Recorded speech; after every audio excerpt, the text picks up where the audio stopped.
Preparing to live stream. Everybody in the family probably hearing me talk and say all of these things. It's all good. And Mook entered the room instantly. Hey, Mook.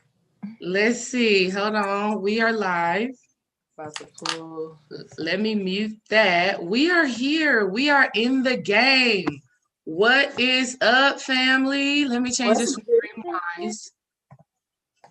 What is up? Mook is making it in perfect. Hey. Can y'all hear me? Yes. What's up, Mook? Okay. Hey, and Mook entered the room instantly. Turn this down on my end. Okay. Hey. So did you already went live? We are live. We just started the live right now. So say what's up to the family. Hey, to the people. I didn't see it's just now showing me. Okay, because I'm delayed, but of course Mercury retrograde. Okay, hey family. Hey. So this is super duper exciting because, like I said, I had been, Mook, I had talked to you about this conversation a while back. And, things were just not happening. Not that things weren't happening, but things always happen in divine timing, I should say. And so who better than to have both of y'all in on the conversation of what Sacred Sisterhood is and how to create spiritual relationships, right? And so I wanted to have this conversation because over the past year or two, I have been making connections with people that I wasn't making connections with at first. You know what I mean? Like it wasn't easy to find someone who really understood me at the spiritual level. You got your friends that you can kick it with on the human mundane level, but it gets to a point in those relationships where it's just like, we're not on the same page. I love you, but we're not on the same page. We're just not. You know what I mean? Yeah. So I definitely want us to have that conversation. So y'all take a moment right now. People who are showing up in the chat, y'all go ahead and share this video because we got to have this conversation. And I'm going to tell the family how each of us, how Mook and I connected, how you and I connected, how you and Mook connected, so that people can understand how spirit be at play. I also want to talk about the trauma, the shadow, and all of those things that stop us and block us from manifesting good, healthy, woman to woman, sister to sister, goddess to goddess relationships. Okay, so again, this whole topic came to my mind, y'all, because y'all be on Instagram, right? Instagram and all of these things. Everybody, hey sis. Yeah. It's sis everywhere. And I be like, some of y'all are calling me sis and y'all don't even fuck with me like that. Not the long way, not the real way. Yeah. Not the real way. So it just be like, I just be like, let's have a real conversation about it. Love it. Yeah, let's have a real conversation about it. So, Iman. Yes. In your opinion, though, what is the thing that has stopped so many women from being able to connect with other women? Trauma. I would say trauma, fear. And honestly, I mean, I just speaking for myself, I had to get to a certain point within my own healing to be able to attract true sisterhood. So that not wanting to do the work, honestly, that would be my answer on that. And I've been there. So I'm not speaking like judging or nothing because I've been there. Yeah. So it's like, it's the complacency of not having those healthy bonds. Right? I feel like a lot of women, I hear this, oh my God, and I hear this in my classes. I heard this in womb alchemy multiple times, and it makes me cringe because I'm like, sis, you're not realizing that it's you. And what I hear is I hear a lot of women say, I just don't get along with other females. And, you know, they just be looking at me like this and all of that. And I'm like, sis, it's you. Yeah. Look Because yourself that is your subconscious mind projecting those ideas, right? And when you look at another female and you see another female, you automatically think that that female is judging you, competing with you, so on and so forth. Like in my experience, I remember this one time, right, y'all? Me and Dream went to a party, my homegirl Mimi's birthday party, right?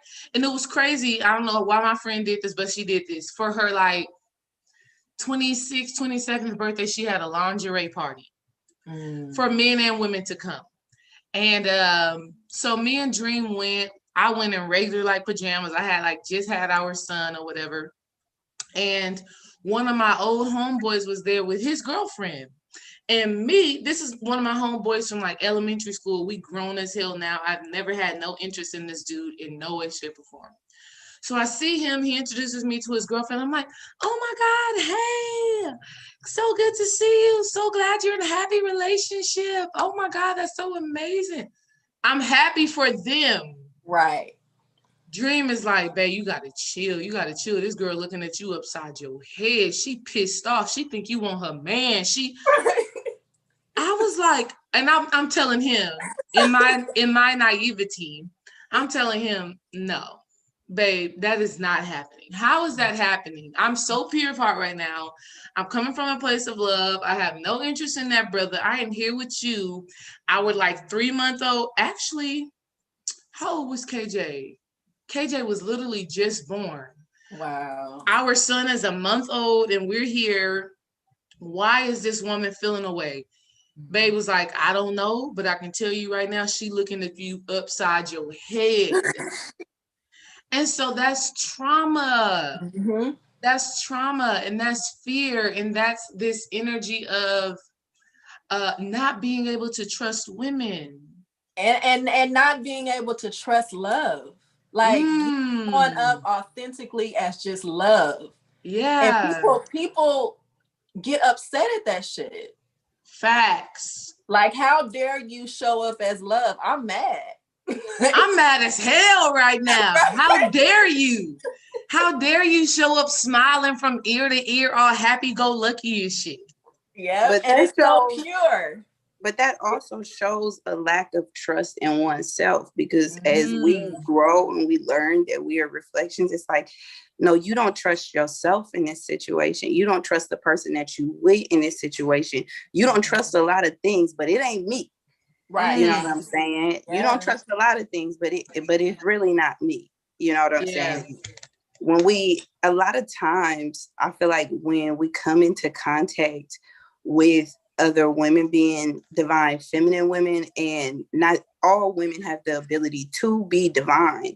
It's just one of those things where when you are divine, you can meet people at love. And when you haven't done that work, it looks foreign to you. And it feels like, well, there's a motive behind this because no one gives love just to give love. So that means that you've never received love in that capacity. You don't even know how to accept what it is that I'm giving you. So because I can't reach you at where you're at, I feel the need to like kind of bring you down.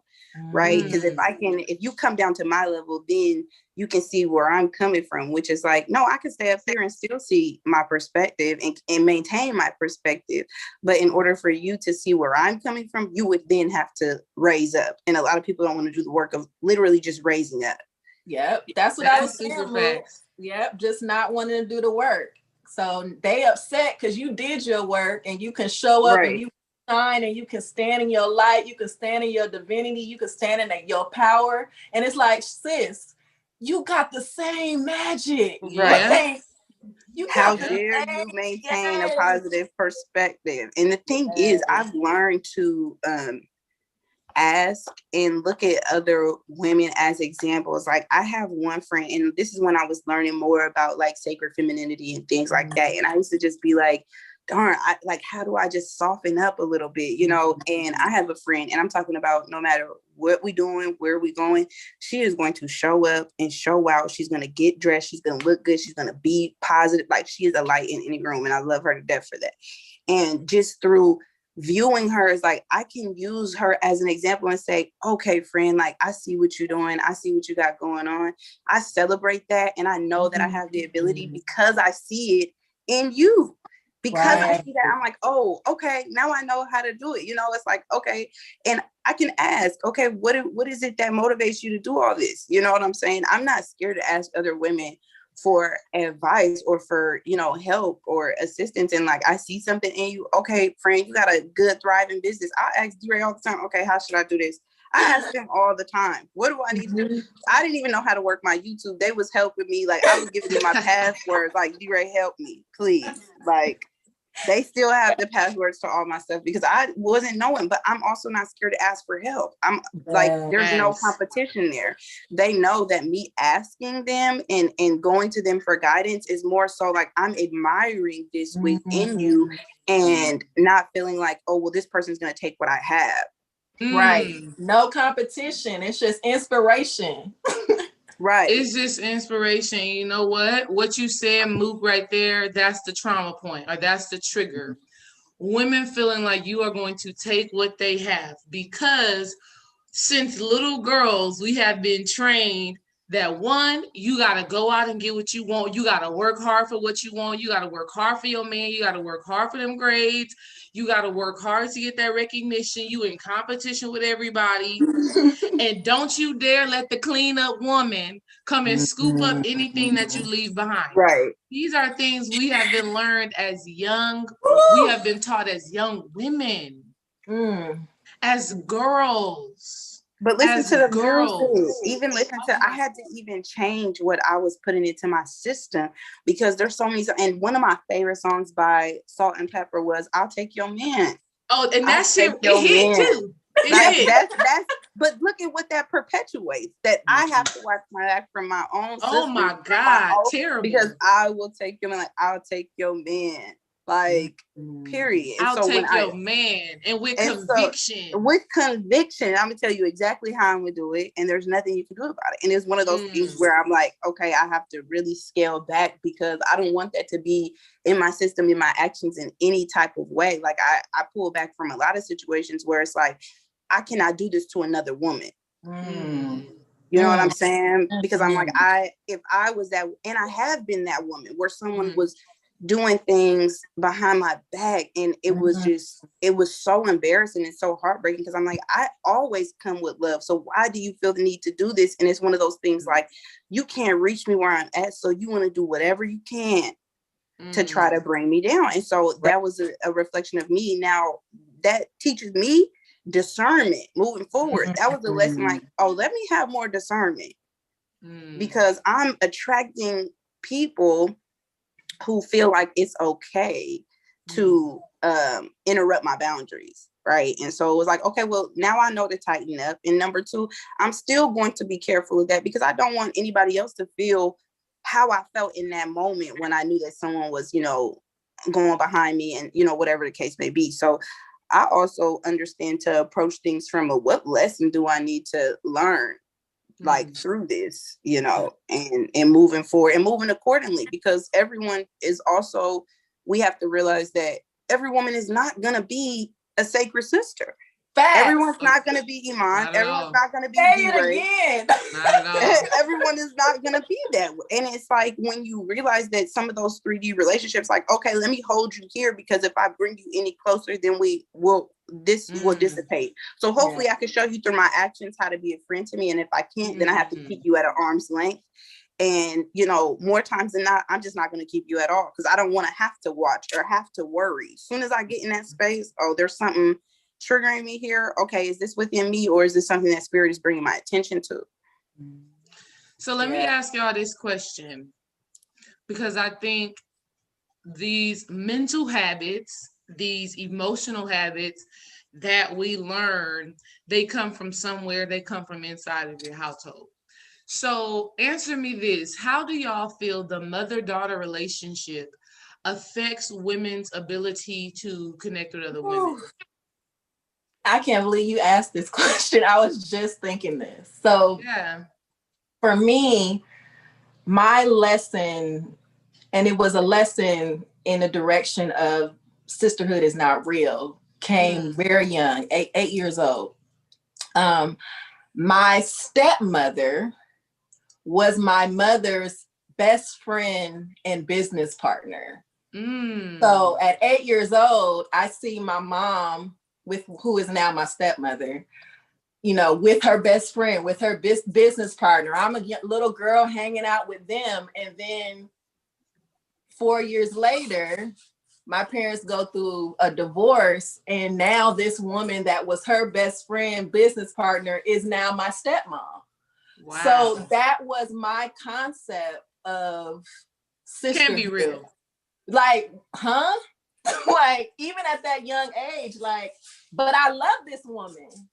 This woman has been here for me. This woman has been in my life since I was 8 years old, but I also see the pain of my mother. So that was my first concept of sisterhood, which, because I did love my stepmother, caused a rift between me and my mother. She felt like I was not being loyal to her. So going to that mother-daughter relationship, that did affect how I associated myself with women for a long time. Yeah. So that's one hell of experience. Go ahead, Mook. No, I was gonna say before we just got on this call, I was actually on the phone with my mom. And I was talking to her. I asked her if she's seen my video. Sometimes she catches them, sometimes she doesn't. I said, "You see my video on intergenerational trauma?" And she was like, "No, I haven't seen it." You know, so I kind of gave her a breakdown, like, "Okay, this is grandma's issue. This is your issue. This is how we develop these issues. This is how we need to moving forward." And in that moment, I could tell a lot of things were like clicking for her. Like she knew these things, but it wasn't like brought to a concise like point, right? So as I was talking to her, she just starts opening up to me like, "Yeah, well, my mom, you know, she was always honest with me, but this is what the issue was. She was codependent. She had, you know, different things like that." And then I had to reflect it back to her. Okay, this is how it shows up for you. This is how it showed up for my siblings. And this is what we need to do for the younger ones. And like, this is how we curve all of that, right? And in that moment, I realized that I was creating a sacred sisterhood with my mother. It's like I'm creating this relationship over again. It was like a transformation of this relationship right before my eyes, literally before we just got on this conversation. I'm like, okay, she's starting to see things from a different perspective. And whereas we had where I was the parent and she was the child in a lot of the situations, I could see that starting to transform where it doesn't feel like a burden anymore, because I'm developing this with her. Like if this is the walk that we have to take and this is my place in it, I'm going to do what it takes and I'm going to give you the information and let you do what you will. But if we don't do this now, we don't create that sacred relationship. That's so beautiful. You know, it's transformed. And so I think we have to like kind of transform a lot of those relationships because it wasn't always like that. And so it was one of those things. And I had to explain to her the same way, hey, our communication within you and your children, within me and my mother, my sisters and my mother, like we have to start having open conversations, even if they're painful. Because if I said to my mother, I said, life is too short. And if we don't correct it now, we don't just tell each other how we feel, then we create burdens that don't have to be there. So, you know, we're working through it. That's where we're at. Yeah. See, what I learned from my mother was that friends ain't shit. You don't need friends. My mama taught me you don't need friends. The only person you need to worry about is your man. That's what my mama tells me even to this day. Your man is your best friend. Forget a female friend. You don't need her. She can't do nothing for you. And so her teaching, my mom barely had friends. She had traumatized, I should say. Trauma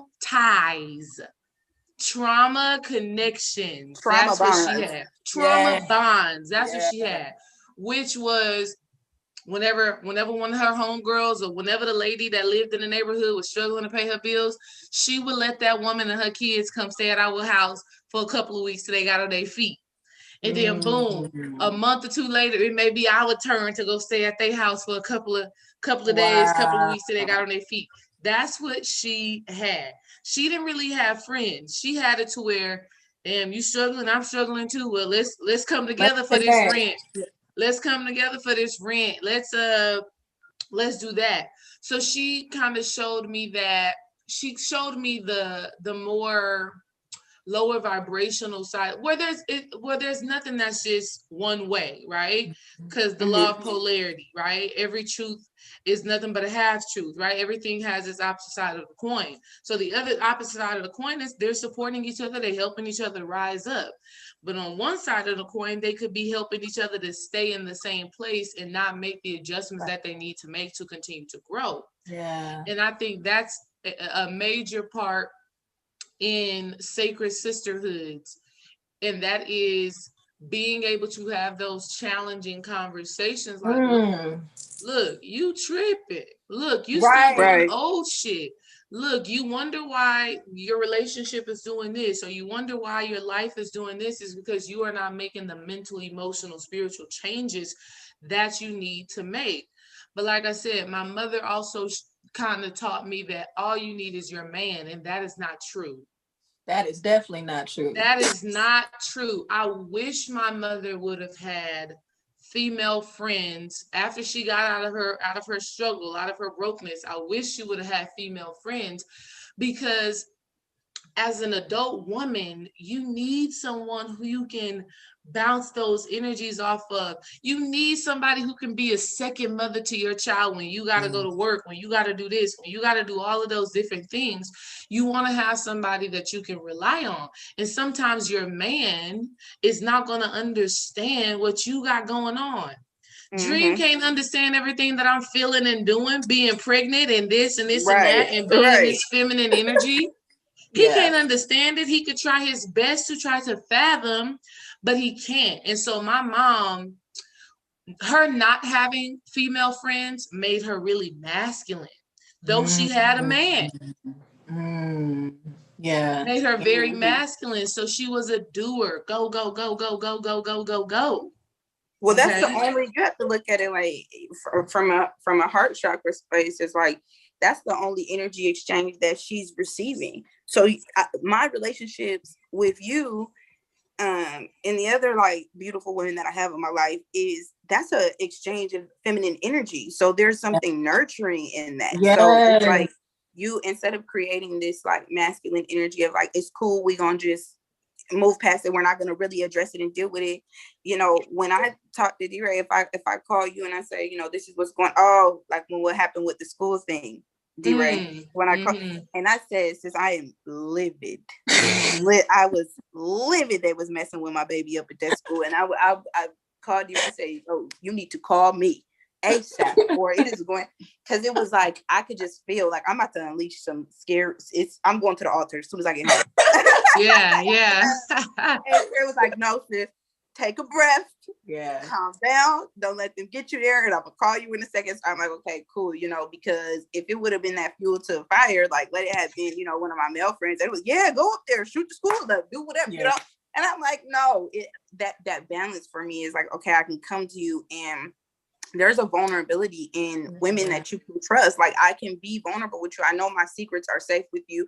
I know that, you know, I'm fostering something sacred here, and the same with me. You know, like when D-Ray called me and said, hey, this is going on, I said, hey, no, this needs to be corrected right then and there. And it was to the point, like when that stuff happened with your eyelashes, D-Ray. Oh God. And I said, and that was a learning moment where I was like so grateful to, like, we had to sit through that process for a second. And like, I'm like, D-Ray, you have to stick up for yourself. Like, stick up for yourself. This is not okay. It's not okay for you to ever be treated like that. And it was one of those things, like, you're going to block your throat chakra if you don't, like, it was one of those things where it was like, okay, we're going to address it too. That's the thing about having sacred sisters, is we're going to address it and correct it. Even if it's us, like, hey, take a minute. You outside your body right now. Let's, you know what I'm saying? What are the solutions? Let's align real quick. You know, and so having those relationships makes it, you know, you can get into your feminine nature through that like nurturing process, dealing with other women, and it will increase your own femininity. So the things, like I said, viewing my friends who were ultra feminine and viewing me, it's like, okay, boom, I know what I need to do. I can see them and be inspired. And, you know, like she said, you can see that divinity and it be awakened within you just from appreciating that in another person. And that safe space that you're talking about, Mook, is so necessary. Like when it comes to being a goddess, when it comes to your divinity, you know, what you were saying, D-Ray, you can't just get that from your man. They're not going to be able to give that to you, you know? And so having that safe space to go to a sister and be like, this is what I'm going through, and not being judged for it, and just being able to just be whatever it is. And then also understand if they tell you you fucking up, that they're telling you fucking up in love. And that coming from the place of hate or judgment or anything like that. It's just so pure. So I love it. I love it. I'm so grateful. So what do y'all think about this? So I had seen this thing on Instagram, right? And it was a video, like a little type TikTok type thing or whatever. And it was a woman saying, when your friend didn't bring money to brunch, when she came out and didn't have money to eat and everything like this, it was like, which friend are you? And so she went and took turns being each of the different friends. And the majority of the friends, there was only one friend that she made an example of saying, are you the mothering friend, right? The one who's like, oh girl, you don't have no money for I got you. You need gas money. You need to, like, you know, let's get this figured out. And then the other ones were like, oh, you don't have any money, and just kind of dismissive. Like all the other 4 examples she gave were very dismissive. And one was even berating, like, oh, I'm going to pay for you, but I'm going to chew your ass in the same sentence about these things. And when I was going through the comments to see, like, is this how women really are? Because for me, my friend, I mean, it don't matter what it is. If I'm asking you to come out, you say, I don't have no money, it don't matter. Either we're going to split this meal, or I'm going to pay for you, or, and it's just a certain code that sacred women have. Number one, you can trust me with your secrets is one of the codes of honor, right? What I tell you doesn't leave you unless I give you permission. And it should only be to be helping me and never to harm me, right? I'm never going to, you know, cast spells on you with my words. Say things that degrade you, make you feel less than, and I'm never going to embarrass you. That's one thing. That's my code of honor. I will never embarrass my friends. I'm never going to give, you know, do those little slight jokes or, you know, like they say, there's always, you know, you can hear something under that one friend that say, yeah, you got your little business, yeah, your little, you got your little this, your little that. Little, like, little.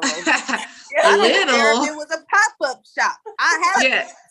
You know, and that's one thing that I learned about sacred women and divine women. It's a completely different thing, because when it comes to me and my friends, they need a place to stay. You know, you can come.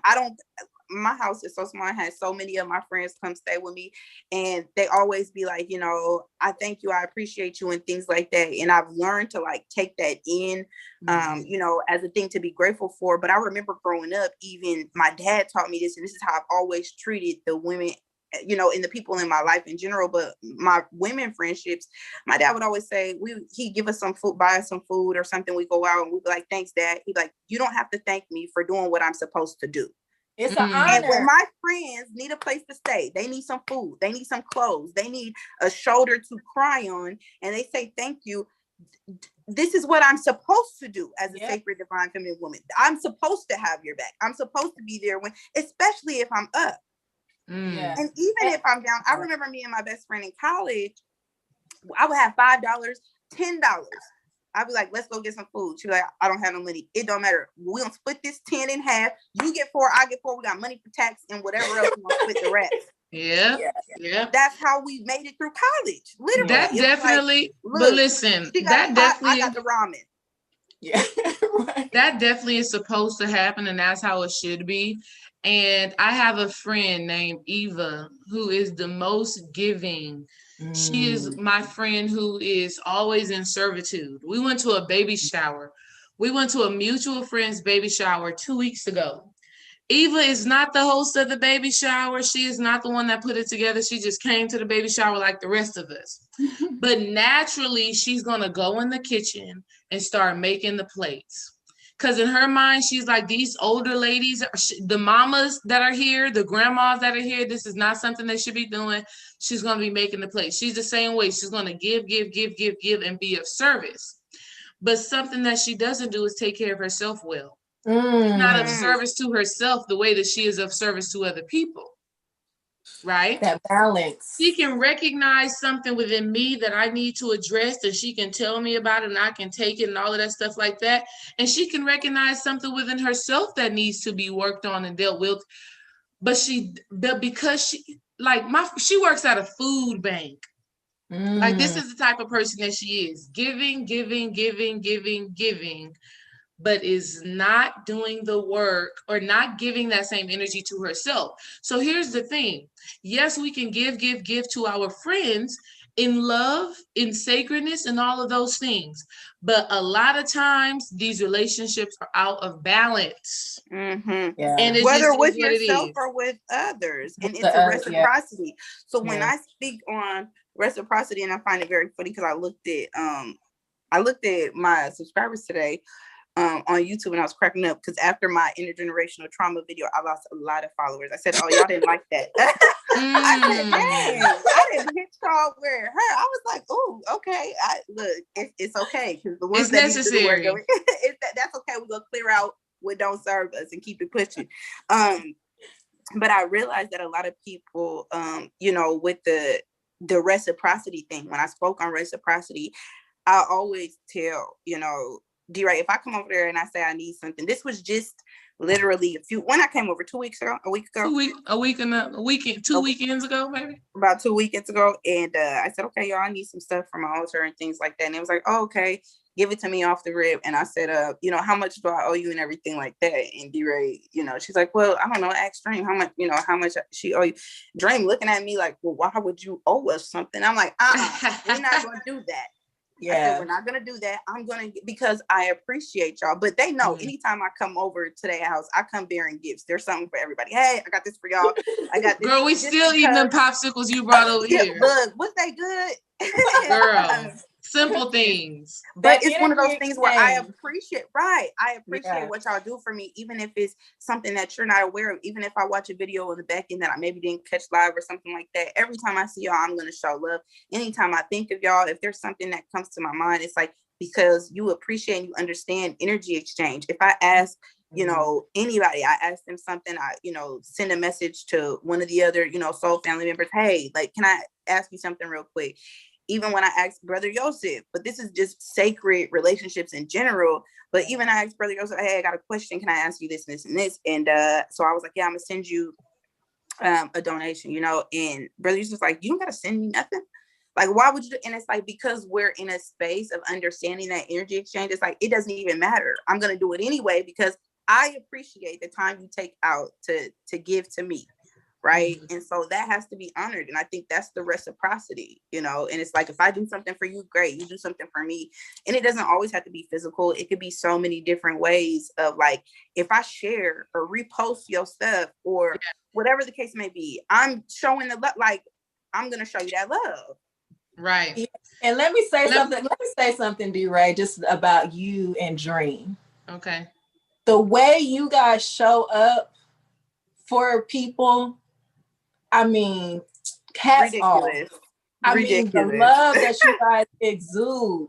I have people in my life that have been in my life for a long time that have seen some of the things that I'm doing, and they have not done even half of how you and him have just poured into my vision with my partner. And it's just, I just want to just say thank you. Thank you for showing up. In my own rituals and manifestations, it was something that I said to myself that I was going to align myself with energy like that. And so just thank you. I sure. Girl, yeah, and you thinking your damn self. You thinking your damn self, because there are things you had to do within you to align with that. One, a part of that is being able to recognize that you're worthy of having real love and real support from people who you don't gotta do or give shit to. Right, just be. Just because. Just being you, precisely. You deserve the support, you deserve the love, you deserve all of those things. And so we got to get into that place of worthiness and deservingness, and we got to start living like that. Yeah, facts. That's what we're going to tap into in just a little bit, as far as how you manifest these sisterhoods, because I'm going to tell the story about how I connected with both of y'all, because it is just divine. But before I go there, I want to really touch on, how do we deal when our sister friend, right? She may be a friend turned sister, an associate, whatever. How do we deal when she triggers us? When she pushes a button, when she causes us to feel some burn. I'm gonna tell y'all a story. This happened a couple of months ago, right? I got one of my bestest friends, childhood best friends, I should say, and she has been in my life for many, many years, and she is like a little guardian angel, though she doesn't know it. And I am the person for her. I'm like her spiritual coach, so to speak, even though I'm a spiritual coach in real life. She ain't paying me though, right? So we talk. This happened a couple of months ago. Her mother was going through an illness, a lot of chaos, right? Just a lot of chaos, a lot of low vibrational energy surrounding her family. And every day she was calling my phone and just dumping it on me, dumping. And while I'm on the phone, I already know in my spirit that I need to be cutting off these conversations, because it's not feeling good. It's not feeling productive to my energy. It's draining. But me being a sister, me being a friend, I'm on the phone, I'm listening, and I'm giving my advice in response to what she says. So we have been doing this for like a week. A Saturday comes, I see her at like a day party from Instagram. She like at a day party, living her best life with some other friends, with some other associates of ours. That triggers me, because I'm like, damn, you can call me every day for a week straight telling me about sickness, drug addiction, everything that is so heavy. But when it came down to the fun, I'm a mother too. I want to get out the house. I want to have some girl time. When it came down to the fun, it did not cross your mind to call me and say, hey, we about to go out. You trying to come? That triggered me. But what I had to realize was, one, I was triggered partly because I still wanted to be included. I still wanted to have that bond, that girlfriend thing, even though I got y'all, but with those old friends, going out, getting dressed up, being cute, triggered me. But I also realized that the relationship had gone out of balance because I was giving more than what I was receiving. And so what I ended up having to do after a couple of days, because I was frustrated, I was angry, and I was really like, you know what, I think I'm gonna just be done with her. You know what I mean? But I couldn't do that because this is my friend, and to her, she don't know what's going on. But she's not conscious like that. Yeah. So I had to call her and I had to say, I really didn't like, not be invited out on like a Saturday during the day to go and having a good time with the girls. I'm like, shit, I deal with stress and motherhood and all of these things too. And I was like, you call me for everything else, but when it came down to the fun, no phone call. That made me feel some type of way. Being able to have that conversation and her not being offended. This is what she said. She said, you know what, Dee, I apologize for that. What actually happened was they called me, the other friends who I know, we're associates. We all went to high school together, but we've grown apart. We live a different life, right? We just live a different life. Still love them, but we're in different places.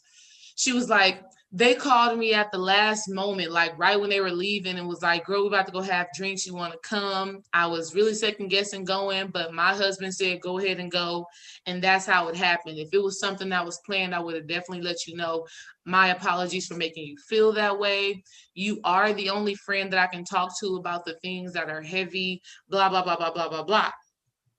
I say all of that to say, when you can do that, it doesn't matter how conscious your friend is, how spiritual they are. When you can have that conversation about how you've been triggered, about how they pulled something out of you based off of their actions, based off of their words, then you have a sacred sisterhood.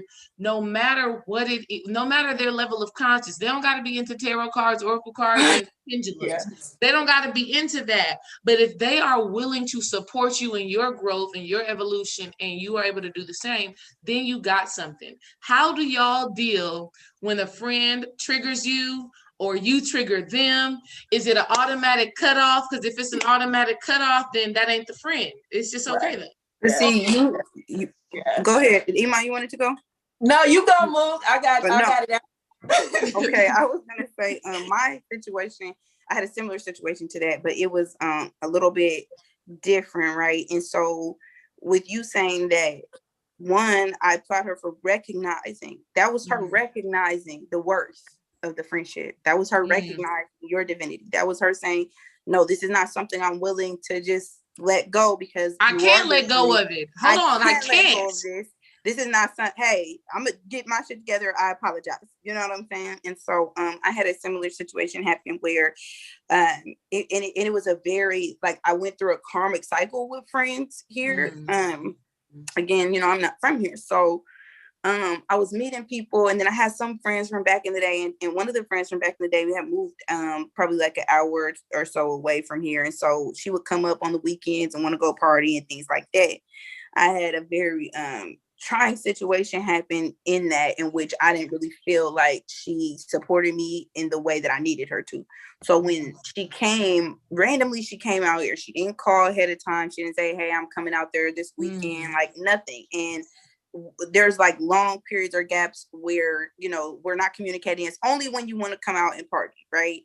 So, you know, it was raining really bad here, and she was like, oh, well, I'm here, and I kind of, you know, don't really have nowhere to go. I could tell that's where it was leading. So I was like, okay, well, you can come, because I'm not going to leave you out in the rain. But I had my first mind to say, no, you cannot come here. I have not communicated with you. And the last time you completely dismissed what I told you the last time. So when she got here face to face, and, you know, we had sat to have a drink, and I said, you know, when you come here, I said it. I understand you wanting to go out and things like that, but don't only call me for that. If you don't want to, if we're not going to communicate on a regular basis, let's not do that. And don't expect me to be there consistently and constantly. Because another time, the next time that you call and it's about that, and we haven't communicated in between space just for you to see how I'm doing, and I'm opening up my home, I'm being open. I'm being the friend that I know myself to be. I'm opening my home. I'm giving you a place to lay your head. I'm not leaving you hanging. I'm telling you the safe places to go and what to do and whatever. I said, you know, don't only call me for that. I don't really like that. You know, check on me. You know what I'm saying? Like, even if it's a text, hey, you doing all right? Whatever.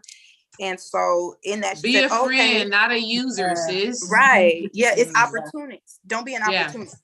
So then she ends up saying, okay, yeah, I understand that, whatever. So because a little bit of that trust had been broken, I don't go out with her by myself. So I go, you know, I invited my cousin, we all had went out and things like that. So long story short, we go out that weekend, and I'm kind of seeing like, okay, how would she move in this? Now that I've expressed myself, how are you choosing to move? So she goes home, and maybe 2 weeks later, again, the weekend comes. Oh, hey, I'm coming out there. Do you think I could come by? Or do you think I could leave my dog at your house? Or do you think I could, you know, whatever, and all these different things? And I'm thinking to myself, I've already expressed myself and how I feel about that. So you're now consciously choosing not to acknowledge what I've told you doesn't feel good to me. So because you're choosing to do that, this is where the cutoff comes. Because now you're dismissing my boundaries. You're dismissing not only my boundaries, but my feelings. And there's no acknowledgement of what I've already expressed to you. So now I'm saying, oh no, I can't. And I probably won't moving forward. Yeah. Just because this is not an equal relationship. This is you finding an opportunity to use me, and then, using our long-term friendship as an excuse to say, oh, well, no, we've been friends for a long, it shouldn't really be that big of a deal, but it is. Yeah. So that's where the cutoff comes for me. Once I've acknowledged and expressed myself, a lot of times friendships go to the wayside because no one's really expressed what's really happening. We're not addressing the elephant in the room. I'm an aggressive person. I'm a very blunt, straightforward person. And I'll tell you, hey, I don't like that. I don't like that. And I don't like when you do that. Okay, let's work on that, you know. And I expect my friends to tell me. My cousin told me before, you know, and I've been on the receiving end of it. So have to be. If I acknowledge what is going on, and then you choose to ignore or dismiss it, then I'm ejecting myself from the relationship. My cousin did the same thing to me. One time we were out, and I told a story of something that happened when we were drunk, and I had made a joke, and I was like, I think Shelby was trying to, kill me. And she's like, so afterwards, and it was literally just an innocent joke to me. I just found it funny. Like, she was trying to come up with all these remedies to make me feel better because I was feeling a little hungover, and it was just a mess. So I said, she said, cousin, I have to tell you something. And I'm like, yes, and she's like, well, it really hurts my feelings because I feel like you thought that I was trying to do something to you, and I would never do something to you when you're like, when you were out of it or things like that. And I said, no, I was literally just joking. That wasn't my intentions. And I never want you to feel that way. But also know this about me moving forward. I will never do anything to purposely try to embarrass you. I just thought the story was funny. It was not, it really wasn't about you. But I don't want to, I'm not dismissing it as if, subconsciously maybe I said something that triggered you or whatever the case may be. I'm gonna acknowledge that. I apologize. I know you don't like the feeling of being, now I know you don't like the feeling of being embarrassed, and that was not my intentions. And I apologize because now I know. I apologize for not recognizing your uncomfortability in that moment. Yeah. So I can take it. I'm not only gonna be like, hey, this is what it is, and not be able to take it. No, I can take it, and I appreciate that so I can evolve. Because who wants to make anybody feel that way? I would never want you to be like, dang, Mook, you embarrassed me, And I'm like, no, that's never a good feeling. I don't want those, sour emotions, because then it's like, well, I can't go nowhere with you because last time you embarrassed me. Yeah. Like, I'm good. I'm like, good on you. Yeah, you be taking it far when we be out. So I'm not going to be doing Go ahead, Iman. Yeah, I think for me, and you kind of hit on this when we first started, D-Ray, is just that separation. So the sisters that you grew up with and you have these bonds with, but as you are transforming and getting more in tune with yourself and they have not did that, then it's like something's wrong with you. So I have a childhood best friend, and when I really started to get into my spirituality, she asked me a question of, do you even still believe in God?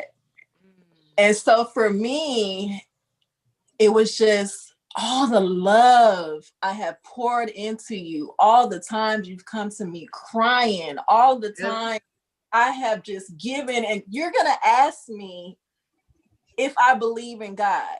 So I reflected on that for a while. And in that reflection, I kind of did pull back from her. Yeah. But I had to check myself because I did not speak up. And so I had to have that conversation with her. And initially she was like, I don't even remember saying that. So I don't even, but after a while she did come back and say, you know what, that was, even if I felt that way, I shouldn't have asked you the question in a space of judgment. Yeah. I should have been asking you more about, well, what are you learning? Well, what is it? What are you tapping into? Be inquisitive. Yeah, don't ask, don't assume. Don't assume something. Yes, I believe in God. I am God. That's the difference. Yeah. And so again, and I've had several conversations with women, and Mook, what you're saying too, it's all about how they take the conversation from me.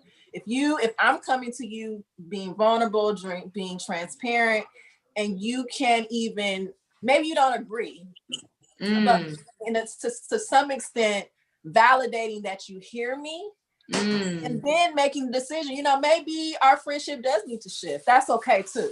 Because sometimes we feel like we've had this friendship with this person for so long and we have to hold on to it in the same way. Right. And that's not true. Our relationship can shift. I can still love you. I can still be here for you, but we just don't vibrate in the same frequency anymore. And that is okay. Yeah.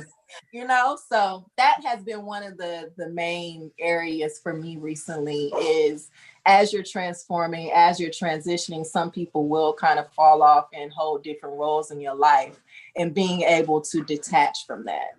Right. So here's the not thing, being able to see that transformation, not being able to, you have to accept other people's transformation.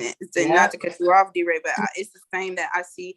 If D-Ray is shifting and things are changing in the way that our relationship has to be, like you said, Iman, if it has to, transform in some way, then I'm going to allow that. right? Yeah. And even if it makes me uncomfortable, I'm going to create a space like, okay, girl, I don't fully understand what you're going through, but also, how can I support you? How it's like, how can I support you? What can I do to be, you know, not, if nothing else, if I can't help you, allow me to not be a hindrance either. Exactly. You know? So it's like one of those things, because I had a relationship with someone recently that I recently cut off again, as you know, we go through these spaces and we have this clarity and stuff. And I said, there's a lack of accountability in this friendship. So instead of, it's like, you know, we don't need to be feeding each other the negatives, you know, and amplifying that within each other. So when I started to see that and I addressed something, hey, you know, the things that you're saying to me and in different little things that were happening that I wasn't even seeing as jealousy, because sometimes my vision is so away from that as a woman who is sacred. When someone else is doing it, you're like, what is it? Are you being shady? Because I wouldn't even assume, like, I don't even come like that. Yeah, I don't even come like that. I don't even recognize that. I don't even understand. Know, I don't understand hate. Right. I don't understand. Is this what? Is it? It's what? Did you say what happened? So it's like, so when that happened and I said, this is what it is and whatever, it was a very like, because we only know each other in a playful manner and you've only ever seen me exert myself in other relationships, you didn't think that it was possible for it to happen to you. So when I said, I don't like this, and never say that to me because that's a deal breaker for me, then it's like, oh, well, LOL, that's not really how I said it. No. That's exactly what I'm giving you the verbatim. That is exactly how you said it. And I'm don't play me. You don't, right. Because now it's emotionally manipulative on top of that. So versus healing the friendship that we have, whatever, you go run to friendships that you say you don't care about, you don't like. I'm also paying attention to the relationships that my friends have with other people. Hey, what are you giving your energy to? Because if you're giving that, I don't want that kind of relationship. Right. So that's the relationship you have with your other friends. And because you're not able to grow outside of that, then it's like, well, I would rather go be with the low frequency people than to have to raise my of accountable. Then be accountable. Sometimes people will cut you out because they don't want to be accountable. Right. But the biggest thing that I've learned is that, and it was a quote that I just seen the other day, that sometimes spirit, God, whatever you want to call it, will remove situations because you didn't hear conversations that were being had when you weren't there. You weren't around. Yes. It's the conversations that are happening when you're not around. Yeah. That you have to be weary of. And so I'm learning that piece of it too. Like, just because you are not a jealous, envious, hateful person does not mean that people are not secretly feeling that way about you. Absolutely. You know, people feel like if they can't reach you, then they need to humble you in some way. So now I have to do something to kind of get you over here, or because they couldn't elicit, especially with this person, she could never get me to be situations she wanted me to care about. I could feel that, like, oh, well, did you hear about this? Or did you hear so-and-so said this about you? And it's like, you are consistently trying to hit me with bullets that miss me. And now I'm I see you. Like, I see you. Why are you trying to hit me with bullets that miss me? Or it's even, why are you in environments where this is even being said about me? Why are you there? And then why are you coming to me when I'm on this vibration? Why are you coming to me with that low shit? I don't give a fuck. And because you can't get an emotional response out of me, now it becomes like you're irritated, you're frustrated with me, and now it's like, oh, well, I don't want to talk to you right now. Well, what did I do to you? Because I'm unaffected.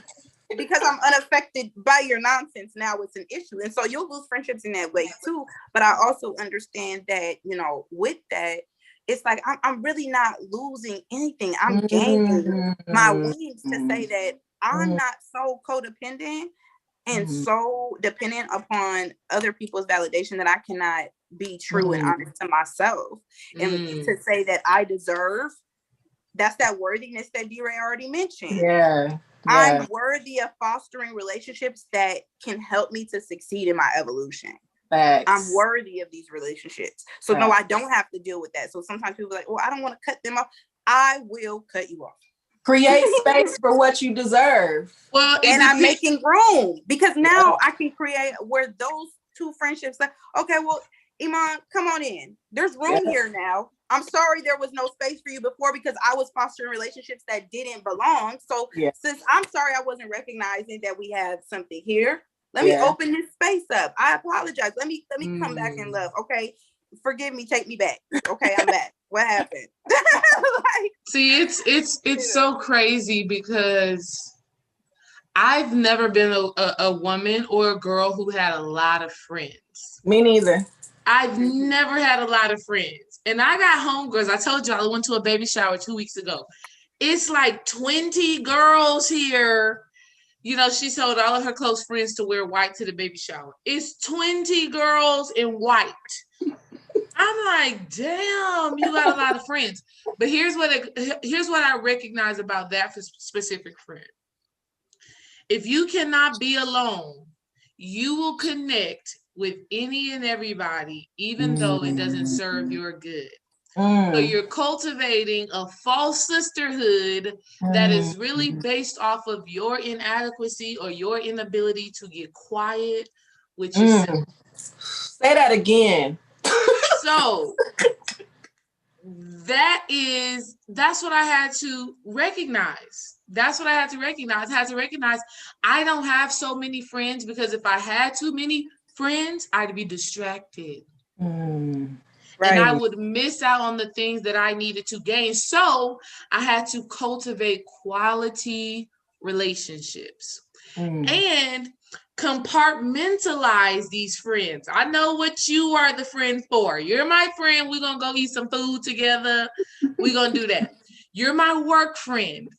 You are my this friend. You are that friend. You have to compartmentalize. But if you find yourself being a woman who has a lot of friends, but none of those relationships are grounded in truth, none of those relationships are grounded in realness, it's because you are afraid to step away and have time to self.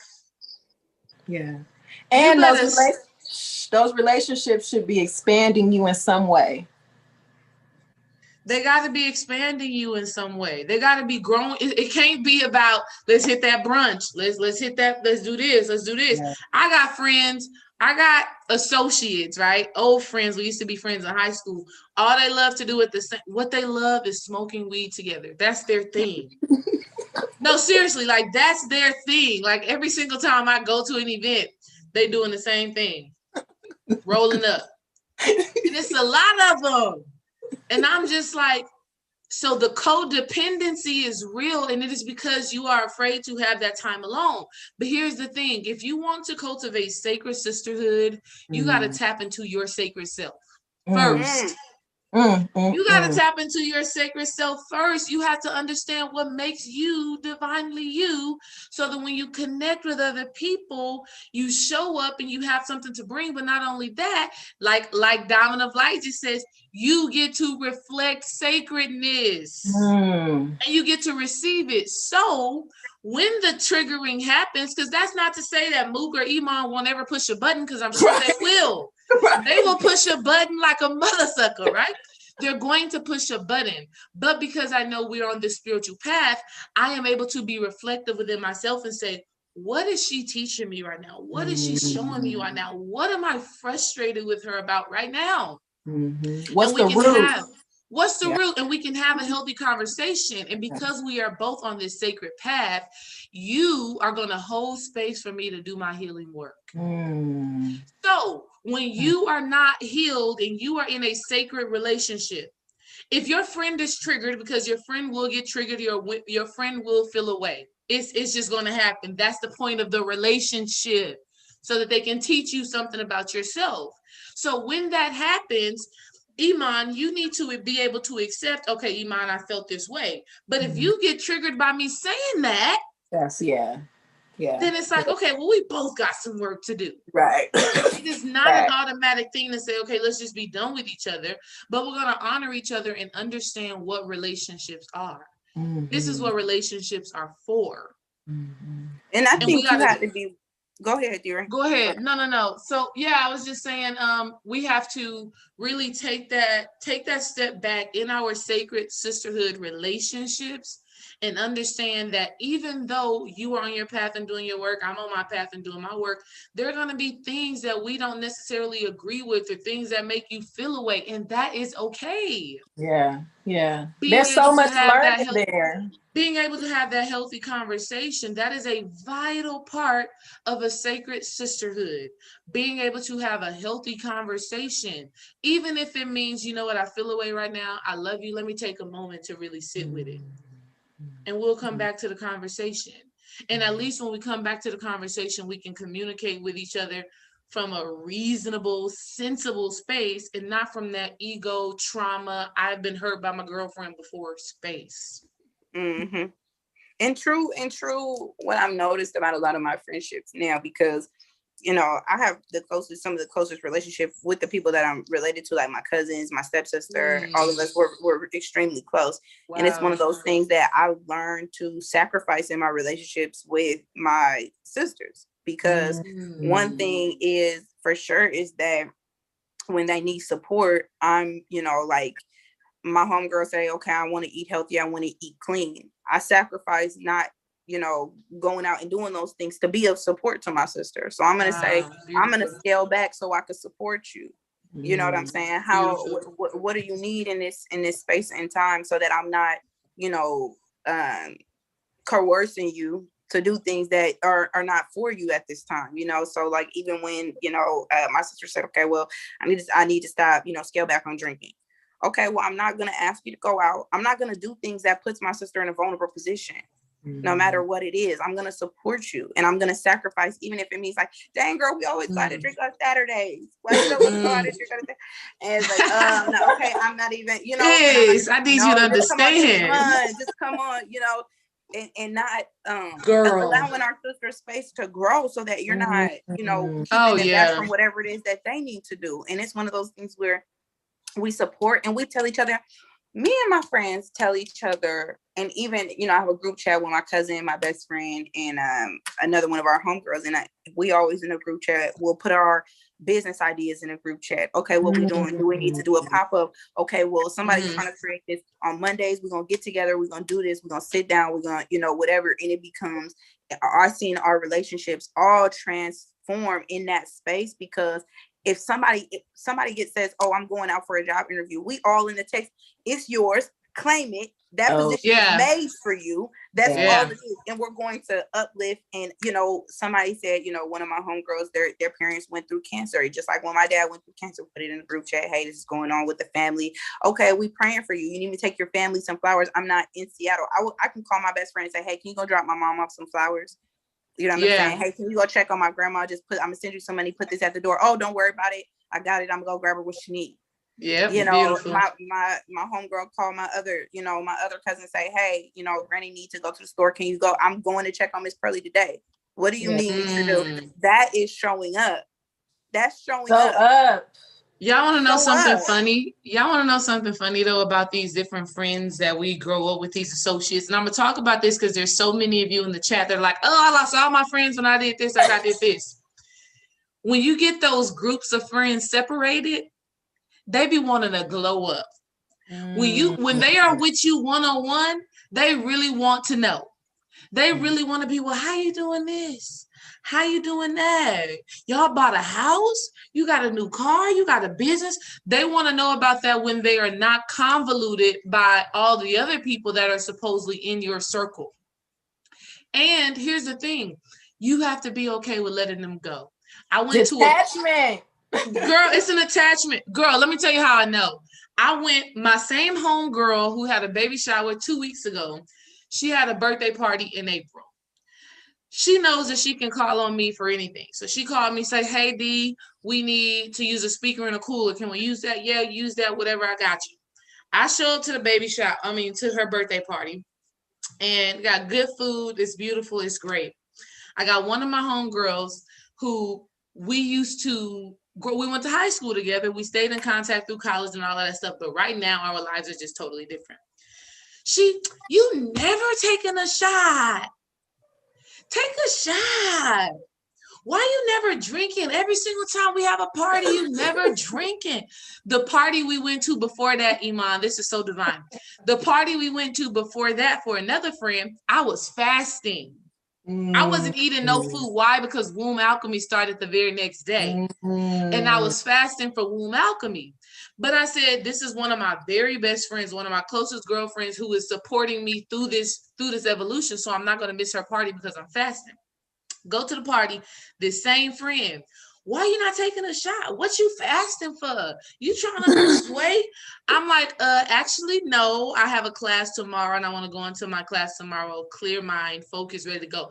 They don't even understand that.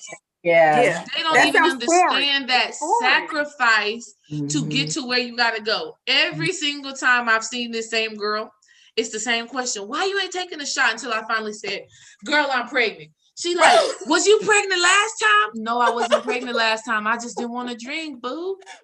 I just didn't want to drink. I wasn't pregnant then. That was in March or whatever. Why we have to keep talking about this? Girl, why we talking about the same thing every single time I see you? But you know what? And it's funny because, one thing I wanted to address, I just seen the chat because I'll be trying to switch back and forth. And Sherry said that she literally lost all her friends because she's been trying to climb up, and something about they're looking down on they've been looking down on her since they're not looking down on you. If you climbing up, they is looking up at you, and we need to realize that when people are looking up at you, it's difficult.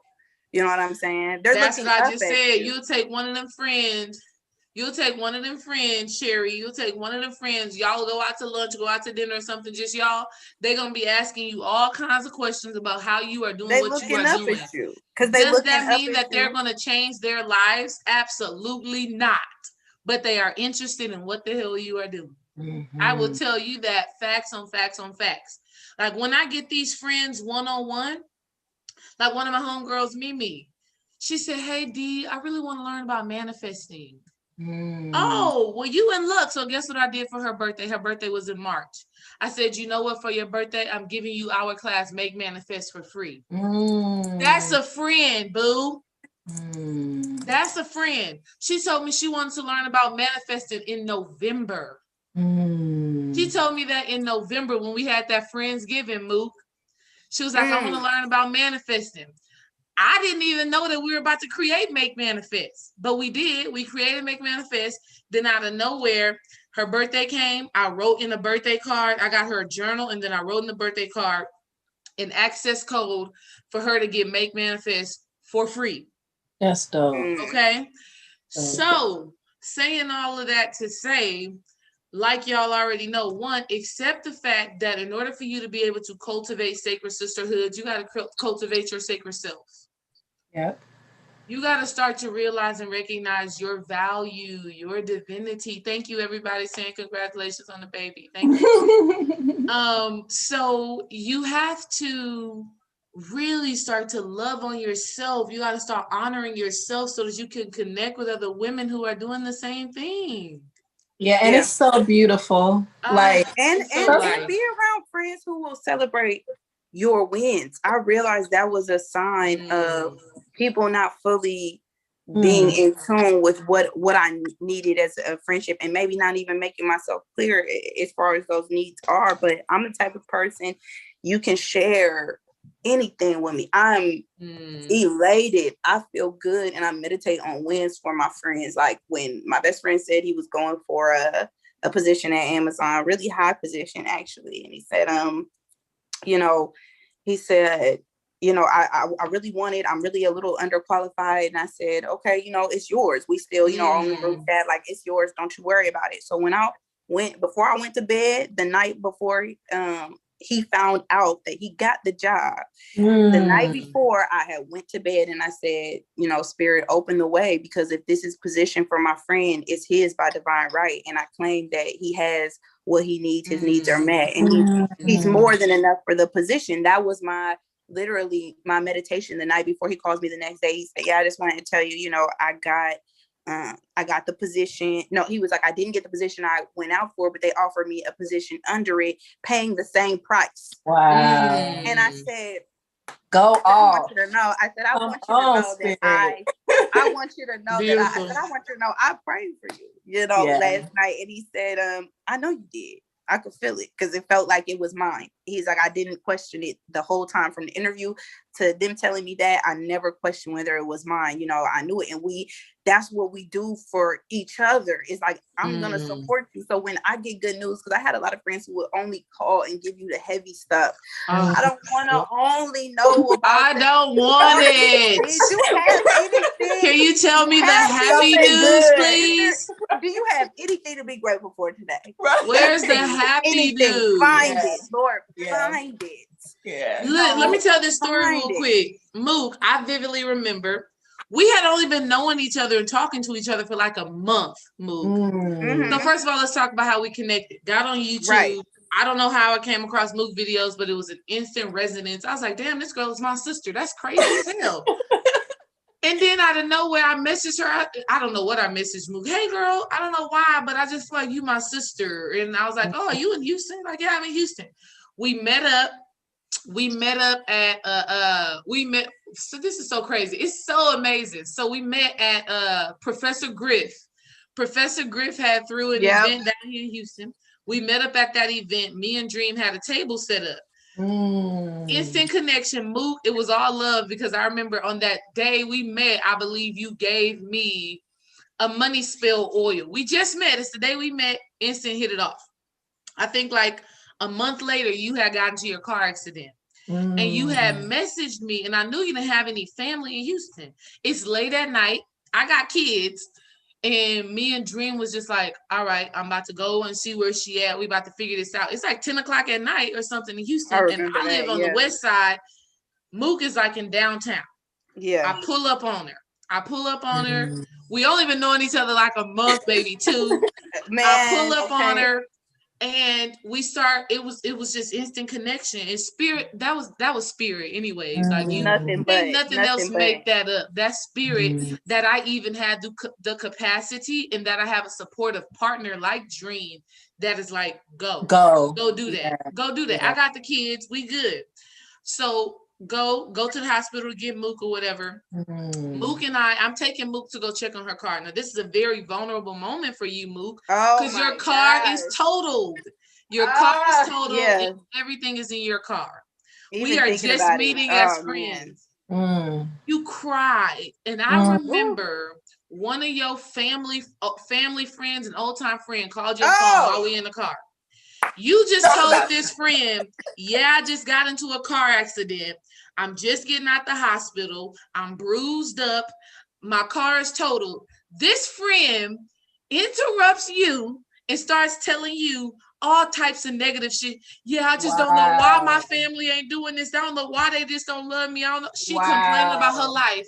After you just told her you was in a car accident. I had a near-death experience, and she would tell me. And she telling you what she complaining about. After you told her, I'm telling you, I was still on, and you could just see it in my face, and I was already like super emotional. Oh my God, I was like trying to hold back. I was trying to hold back tears. I remember that like it was yesterday.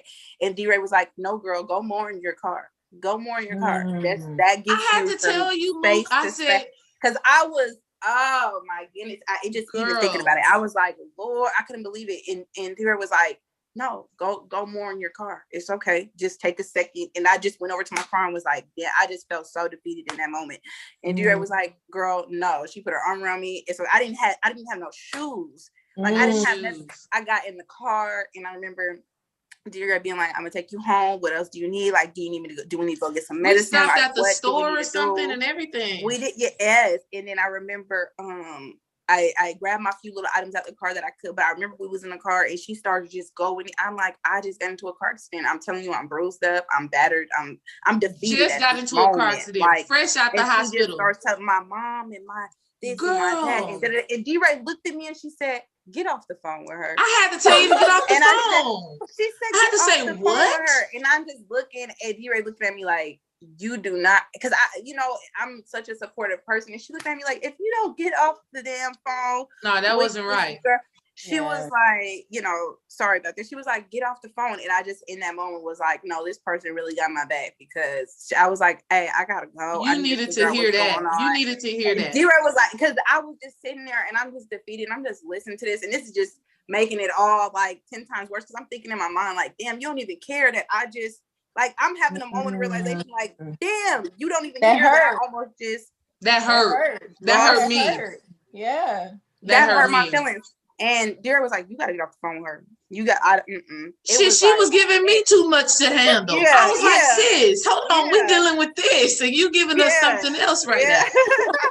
I had to say, Luke. And then go tell me, get off the phone. D-Ray say get off the phone. She said, and maybe you don't need to call her back. It was like, and maybe that was the moment for me, like, okay, she's showing me something right now, you know, even though in the moment I'm still caught up in the shock of like having been in this accident, but it was like, I know that this person has my back, because I called, and from the moment that D-Ray got to the hospital, mind you, I was distraught, because not only am I in this hospital, they're not taking good care of me at all, and they roll a dead body in front of my room that I'm in, and I'm like, oh no, I need somebody here right now. I don't know what spirit had to have been like, call her. I called D-Ray, got in there. She said, because I was, you know, my face is swollen. D-Ray talked about, girl, you don't even look that bad.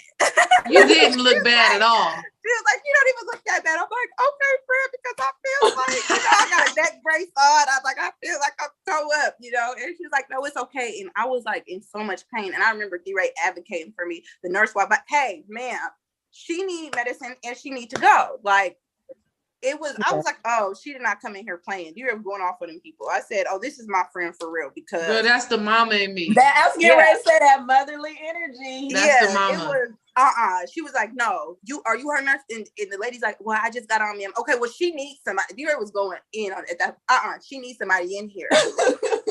That's the mama. Said, she want to sit up. D-Ray like, she want to sit up. I was like, oh man, I was like, okay, but we need that support. We need that love. And the way that you attract this, Sherry, and for anybody else that is in the chat that is wondering, you attract it again. The first thing first is you have to be that person to yourself. You got to be that person to yourself, supporting yourself, loving yourself, patting your damn self on the back, congratulating yourself. Unapologetically, show up for you. Show up for you and challenging yourself, because a real friend is not going to let you keep doing bullshit. Like I told Mook, get off the phone with this girl. You letting her pull your energy down. We trying to get you back going. You need to hold yourself accountable, but you do it from a place of love. When I told Mook that was from a place of pure love, and it came real. Okay. So you have to give that stuff to yourself first, and you have to start carrying yourself with a certain aura and a certain energy that says, this is what I require. And when a person does not show up for you, you have the right to call them out on that. Like I did with my friend. Hey, you supposed to be my friend. You call me for everything else, but for this, you didn't call me for. We got to fix that. Yeah. And if a person loves you and if a person wants to be in your space and they recognize the value that you bring, they will make those adjustments.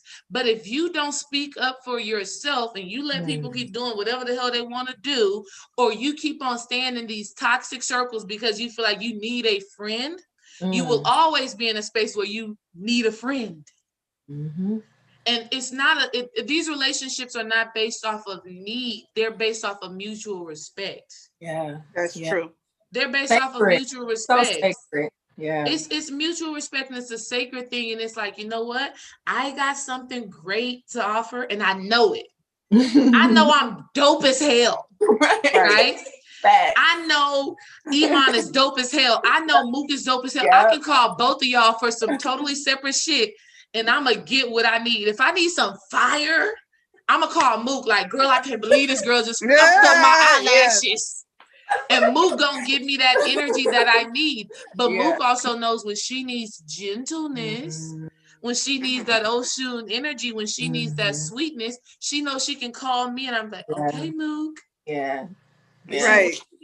Let's balance it out. Because you know what I mean? It's the same thing with you, Iman. Go ahead. No, it's the same one. Just like when Whew, somebody has said something in your comments, and you jumped down that girl's throat. I didn't like the jump down her throat of that comment. No, allow my sister to feel how she needs to feel, because it was wrong on all levels. And how about you don't come back over here with the nonsense? It was like, I said, but no, and I had to call you, and you said, "Yeah, I seen it." This, I said, okay, no. Ooh. Let me tell y'all something. Ooh, this how good Spirit is. Ooh, thank you, Spirit. Ooh, see, when your friend shows up for you, they open up the space for you to show up for yourself. Yes. Because I was going to be like, let me take the high road and not address this girl.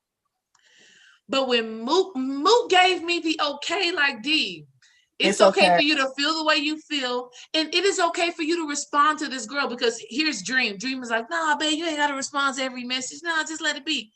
But I really had something that I wanted to say to that young lady in my comments. No high road in me. So when Mook did that, she opened up the way for me to say, you know what? It's okay for me to feel how I feel. And it is people like you who give this misunderstanding of what consciousness and spirituality is. Ooh, like, stop. You're going to sit up here and tell me I can't feel? I can't express how I feel on my YouTube page. I don't care where it's coming from. It's my page. You came to look at it. I can feel how I want to feel. And as long as I come to my realization, that's the only thing that matters. Did you listen to the whole video, sis? The girl didn't listen to the whole video, but she had a response. So Mook showing up for me allowed me to show up for myself. And it allowed me to tap into that fire energy that I do need to cultivate sometimes. Everything can be love and light. It's not that. Balance. Needed. Balance. Needed. Stop thinking you're not going to be triggered, sis. You will be. Yeah. You will be. You will be triggered. You will be angered. You will get pissed off. And that is okay. Can you come to the realization about what it is you're supposed to be doing to reach a higher level of your consciousness? I know I did in that moment. Okay. So I love y'all. And I think that I love you. Yeah. I love y'all. Yeah, I'm telling y'all. This conversation, first of all, there's so much energy right now. Yeah. I know y'all can feel it. Girl, your kitty cat done had to come and get into the conversation. Right behind my back. Like, let me sit here. This is Smokey. Let me go have my good sis back. Let me go have my good sis back. Yeah. Let me tell her she got some energy right here. Some feline energy right here. Some spiritual energy, some spiritual power. But you know what? I meditate too on the good pieces of, and not even pieces, because most of the relationships that I have and that I cultivate now are very healthy, very positive, and everything like that. But I meditate on the good times that me and my friends have together to increase the amount of good times that we continue to have. It's one of those things where I'm like, oh man, I love when we did this together. Oh, I'm so happy I had so much fun. Or, just really sitting with those images in my mind and really sitting with spirit, like, Spirit, I'm grateful that I have supportive relationships. I'm grateful for Sacred Sisterhood. I'm grateful that I can recognize the divinity within myself and have my eyes open enough to recognize it within other women. And, nothing is happening to me, is happening for me, and so all of these relationships are happening for me. And the ones that go, I let them go through ease and grace with harm to none. I have no intentions of, I can release it in love and say that I still deserve better. I can be in the house that I'm in and say, yeah, and I still deserve a bigger house. I'm grateful for the one I have. Facts. And I still deserve a bigger house. You know what I'm saying? I can have a nice car and still deserve more. People don't think that they can be mutually exclusive. And I feel like, yes, I can appreciate the relationships that I have, and I can strive to make them even better. I love it. I think that's a great final word for you, Mook. What's your final word on the topic, Iman? Oh, final word. Or something to build upon. It don't got to be a final word, because we're gonna talk again. We're gonna talk again for sure. I love it. I just, seeing some of the comments, going through the comments, and just people saying thank you, and they see the energy and they see the sisterhood. I want people to really understand that the magic that they see in this conversation is within them. They're here for a reason. Nothing is coincidence. You have attracted this into your life for a reason. And it's so, so beautiful. Don't be afraid of the work. It's not all, rainbows and fantasy and Disneyland and all that. It's not all that. Don't be afraid of the dark, because in order to really appreciate your light, you have to be willing to go into the space of darkness and really face your shit. And once you do it, magic like this happens in your life. And I'm just so, so, so grateful in this moment right now, because this is a testament of true magic and true power, and true sisterhood. And I'm just grateful to be here. So yeah. Yes, this needs to continue for sure. Oh yeah. All 2021, all summer 2021. So I love that, Iman, because what that makes me want to build upon and leave the family with as we move forward is what you said. Know that you are not here by coincidence. This is actually synchronicity. And you have to, one of the things about calling spiritual people to you, about calling and bringing forth these relationships to you, is being able to recognize those synchronicities and speaking life to it. And being able to say, "Ooh, I am here for a reason. Thank you, Spirit. Thank you that I'm gaining all of the lessons, all of the blessings in this space right now." When you can start doing that on a more consistent, conscious basis. Dream just came out and he's standing right here staring at me. When you do this on a consistent basis, you are going to be aligning your steps. And like Mook just said, the more you have gratitude for your present, meaning you being in this meeting right now, this is your present.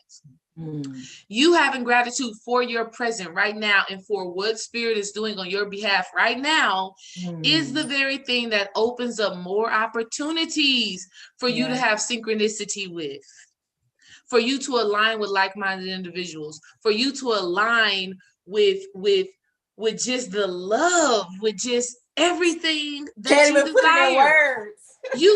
But you gotta call that shit forward. And you have to recognize that every experience that you are having is what is bringing it forward. Don't think anything is just, happenstance. No, I want you to start using your words to confirm what it is that you want. Yeah. This right here, this meeting for me is something I want. I want it on a weekly basis. Right. And I receive it. I receive right now, and I thank you, Spirit, that in this moment right now, I am free to do what the hell I want to do when I want to do it. When I want to talk to my sisters, I always have the time to do it. Yeah. Thank you for showing me that. Commanded. Right? Thank you for showing me that. Right? So things like that are what you have to do on a consistent basis, no matter where you are. I'm about to go to the gym right now. That's why I'm about to get off the phone with y'all. But as I'm on that treadmill, I'm like, thank you, Spirit, that my body is healthy, strong, and fine. And when the time comes for me to drop this baby, I'm going to do it powerfully. Thank you. Yes. You know what? In every single thing that you do, in everything that you do, call for the Spirit, call for the energy that you desire to manifest. In everything that you do, it don't have to be obnoxiously Spirit, nigga. You make it Spirit. Facts. Because you have that power. That's what Bobby Hemming said. You are the power. That's what Bobby Hemming said. You got to make it spiritual. You know, Bobby's talking about missing a flight and all of this other stories that he give. He made it spiritual. He made it be that way. And you have the power to do that in any and every aspect of your life. So we're going to leave it at that. Love y'all so much. What, babe? Tell them where they can find it. Oh, yes. Oh, yeah. Y'all got to know this. So one, Iman. Y'all need to go check out all of Iman's great stuff, y'all. I told y'all in that last live, I had to put that honey back in the kitchen in the supplement cabinet because in the bathroom, it got these ants all high in my bathroom. I still been dealing with them. So y'all make sure y'all check out Iman and a Hot to Wholeness. I'm putting it in the chat. Dope. Yes. I'm putting it in the chat. Connect. I'm Not here. the way that I just typed it out. Don't mind that first one, y'all. That's messed up. But yeah, no, y'all need to go follow. I need to get all y'all Instagram stuff. Iman's Instagram is Iman underscore. Oh yeah, you put it in. I'm putting it in there. Yep, I got it. Y'all need to get y'all readings from Mook. Let her read y'all down with that fire energy. When you talk to Mook on the phone, she gonna burn some shit up in your aura that is not serving you. Go ahead and let her burn some stuff up that you need to bring light to. Fire. We're gonna get it right. We gonna get it right. We're gonna get it right. We're gonna get that understanding. Y'all hit up Mook for y'all's readings. And then of course for me, if y'all are looking for spiritual healing, you need a consultation. You like, what the hell is going on with my life? Set up a 15-minute complimentary call. Let's talk. All you have to do is go to my website. The first thing that's going to pop up, schedule your complimentary call. You can book it whenever you are available, and I will be there for you. You better ask about me. You gotta speak on that womb alchemy though. And y'all join Womb Alchemy. I'm actually I'm getting into redoing Womb Alchemy because I gave so much information to y'all. I'm gonna break it down even smaller. So if you are having issues with your womb, let's set up that complimentary call. I'm gonna hook you up on Womb Alchemy, and you can go through that process by yourself. How can you talk to me? Go to relationshipalchemy.org. The link is in the bio. When you click it, it says schedule your complimentary call. You click right there, and everything you need. It's the first thing you'll see on my website. Link is in the bio. Free talk, free game. I'm gonna tell you, we're gonna get into the free game. But all of us goddesses on this platform have something to really offer. I love y'all. Relationshipalchemy.org. I love y'all. I put it in the chat for y'all, even though it's in my bio as well, or in the description here. Contact Iman on IG. Y'all need to get some of that honey. If you need some more vitality and virility and sexual pleasure, y'all need to hit up Iman. And then if you need somebody to get all up in your ass because you ain't been doing what you're supposed to do, you need to hit up Mook. And then if you need somebody like me because you need more gentleness, you need somebody that's gonna, really peel away the layers of your mind, your emotions, and your trauma, hit me up, relationshipalchemy.org. Schedule a free call. All right? We love y'all. Peace. Peace. Girl, let me act like I know how to end the live, boo. I don't. I don't.